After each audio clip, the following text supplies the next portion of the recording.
Pa ovo je drugi turnir na kojem nastupam kao igrač Unibet Opena, znači nakon Londona nastupam ovdje. Prije toga sam nastupao u Algarve u Portugalu, ali to je bilo nakon što sam osvojio satelit za taj turnir.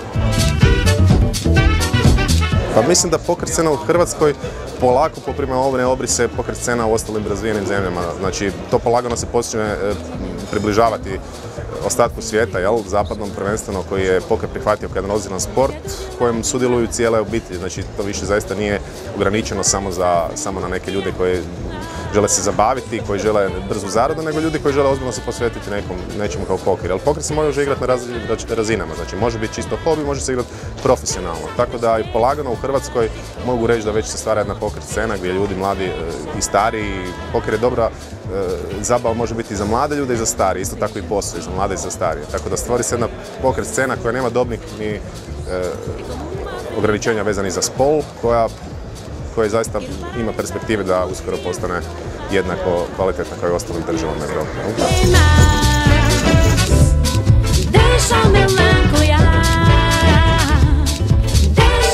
Turniri uživo su jedno posebno iskustvo koje je nemjerljivo sa igrom online, jer daje mogućnost žive procjene igrača koje nemamo ako igramo preko kompjutera. Isto tako online daje mogućnost puno više odigravanja partija, što opet nemamo uživo. Tako da jedan kombiniram igru, dakle online i igru uživo. Jedna i druga su interesantna svaka na svoj način i imaju svoje prednosti. Smatram da jedna i druga zaslužuju pozornost igrača koji se ozbiljno želi baviti pokerom. Znači, vrlo teško po meni biti potpuni igrač ako niste ovladali igrom uživo i igrom online. Danas,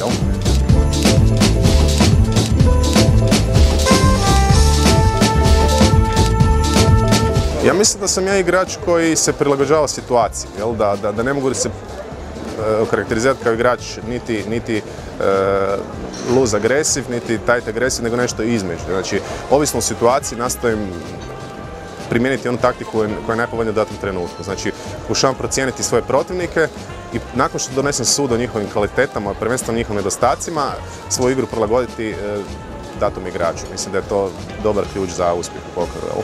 I sad se pokazalo uspješno, Pa uglavnom je.